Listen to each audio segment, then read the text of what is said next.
कालिका माता ते खोटेनगर अतिक्रमण हटाव मोहीम गुरुवारपासून सुरू।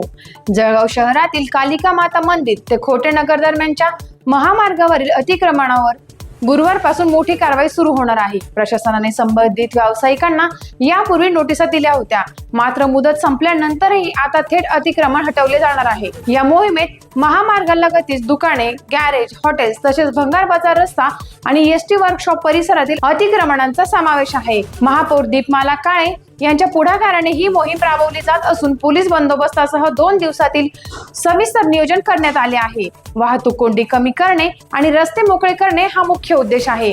दरम्यान नागरिकांनी कारवाईचे स्वागत केले असले तरी पुन्हा अतिक्रमण होण्याची भीती व्यक्त केली जात आहे। त्यामुळे यावेळी कायमस्वरूपी उपाययोजना करण्याची मागणी केली जात आहे।